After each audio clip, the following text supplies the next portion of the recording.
Praise the lord. దేవునికి మహిమ కలుగును గాక. క్రీస్తునందు ప్రియమైన దేవుని బిడ్డలారా, మీ అందరికీ హృదయపూర్వకమైన శుభాలు తెలియజేస్తూ ఉన్నాను. ప్రభు మీకు తోడయండి, మిమ్మల్ని బలపరిచి ఆశీర్వదించి వర్ధిల్ల చేయును గాక. ఈ దినము కొరకు సిద్ధపరచబడిన దేవుని వాక్యాన్ని ధ్యానించుదాం. సామెతల గ్రంథం 4వ అధ్యాయం 13వ వచనం. ఉపదేశమును విడిచిపెట్టక దానిని గట్టిగా పట్టుకొనుము. ప్రియ దేవుని బిడ్డలారా, ఉపదేశం అనగా దేవుడు మనల్ని ప్రేమించి మనం నడవలసిన త్రోవను, నిలవలసిన స్థానాన్ని, జీవించవలసిన విధానాన్ని, ఆత్మీయ జీవితాన్ని కట్టుకోవలసిన క్రమమును బోధించుటే ఉపదేశం అనగా. ఆ యొక్క ఉపదేశమును మనం విడిచిపెట్టకూడదని దేవుడు మనల్ని హెచ్చరిస్తూ ఉన్నాడు. చాలామంది ఉపదేశాన్ని విడిచిపెట్టేస్తారు. ఇష్టానుసారంగా ఈ లోకంలో బ్రతకటానికి, ఈ లోకంలో నచ్చినట్టుగా జీవించటానికి ఇష్టపడుతూ ఉంటారు. ప్రియ సహోదరుడా, సహోదరి, మన స్వచిత్తము, మన ఇష్టము, మన ఆలోచన, మన నడిపింపు కాదు, కానీ దేవుని ఇష్టము, దేవుని ఆలోచన, దేవుని నడిపింపును మనం అనుసరించాలి. ఈ లోకములో ఆయన చిత్త ప్రకారము, ఆయన ఉపదేశమును విడిచిపెట్టకుండా నడిచినప్పుడు నిశ్చయంగా దేవుడు మనల్ని ఆశీర్వదిస్తాడు, తన ఉన్నతమైన కార్యాలు జరిగిస్తాడు. ఆయన ఉపదేశమును గురించి ద్వితీయోపదేశ కాండంలో నీ ఉపదేశము వాన వలె ఉన్నది అంటాడు. వాన దేశమునకు, భూమికి, ప్రజలకు ఎంతో దీవెనకరమైంది.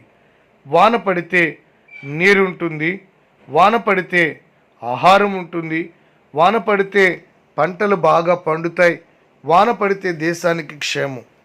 ఆ వాన లేకపోతే దేశం ఎండిపోతుంది. అయితే ఉపదేశమును వానకు ఎందుకు పోల్చాడు అంటే, అది ప్రజలను, దేశాన్ని, పరిస్థితులను చక్కదిద్ది సంతోషభరితంగా మారుస్తుంది. కనుక ఉపదేశం అనే వాన నీ జీవితంలో ఎల్లప్పుడూ కురియాలి. ఉపదేశ క్రమములో నువ్వు నడవాలి. ప్రియ సహోదరుడా, అపోస్తులుల ఉపదేశములో నువ్వు నిలకడగా ఉన్న ఎడల దేవుని రాజ్యమునకు సిద్ధపరచబడగలుగుతావు. కనుక ఉపదేశమును విడిచిపెట్టొద్దు, ఉపదేశ క్రమములో నడుచుకోండి. దేవుడు నిశ్చయంగా ఆ ఉపదేశ క్రమములో నడిచిన వారిని నిత్యరాజ్యం కొరకు సిద్ధపరుస్తారు. ఉపదేశము అనగా క్రీస్తుతో మనం అంటుకట్టబడి, క్రీస్తు పోలికలోనికి మార్చబడి, క్రీస్తు కలిగిన సంపూర్ణతకు సమానమైన సంపూర్ణత గలవారముగా చేయుటే ఉపదేశం యొక్క ఉద్దేశము. నా ప్రియ సహోదరుడా, ఉపదేశాన్ని విడిచిపెట్టొద్దు. ఎట్టి పరిస్థితుల్లో కూడా ఉపదేశమును విడిచిపెట్టొద్దు, ఉపదేశాన్ని మర్చిపోవద్దు. అలా ఉండాలి అంటే దాన్ని గట్టిగా పట్టుకోవాలి. మనము చాలా విషయాల్ని గట్టిగా పట్టుకుంటాం. మనుషుల మాటలను గట్టిగా పట్టుకుంటాం, ఈ లోక పద్ధతులను గట్టిగా పట్టుకుంటాం, ఈ లోకములో ఉన్న జీవన విధానాలను గట్టిగా పట్టుకుంటాం, మార్పు లేని వారిగా, మార్చుకోని వారిగా జీవిస్తూ ఉంటాం. కానీ దేవుడు మనల్ని ఈ లోకములో ఉన్న వాటిని గట్టిగా పట్టుకోనమనలేదు, కానీ ఆయన ఉపదేశాన్ని మనం గట్టిగా పట్టుకోవాలని దేవుడు కోరుతూ ఉన్నాడు. కనుక దేవుని యొక్క ఉపదేశాన్ని గట్టిగా పట్టుకున్నప్పుడు జీవితంలో ఎంతో మేలుని, ఆశీర్వాదాన్ని చూడగలుగుతాం. దేవుని మాటలను మనం గట్టిగా పట్టుకున్నప్పుడు ఏం జరుగుతుంది? ఆ మాట యొక్క నెరవేర్పు మనం చూడగలుగుతాం. దేవుని వాగ్దానం యొక్క నెరవేర్పు, దేవుని వాక్యం యొక్క నెరవేర్పు చూస్తాం. తద్వారా మన కుటుంబాలు ఎంతో సమాధానం, నెమ్మది, ఆదరణతో నింపబడతాయి. అట్టి కృప దేవుడు మీకు అనుగ్రహించునుగాక. ప్రార్థన చేసుకుందాం. ప్రేమ స్వరూపుడు అయిన మా తండ్రి, మహాగణుడు అయిన మా ప్రభువా, మీకు స్తోత్రం.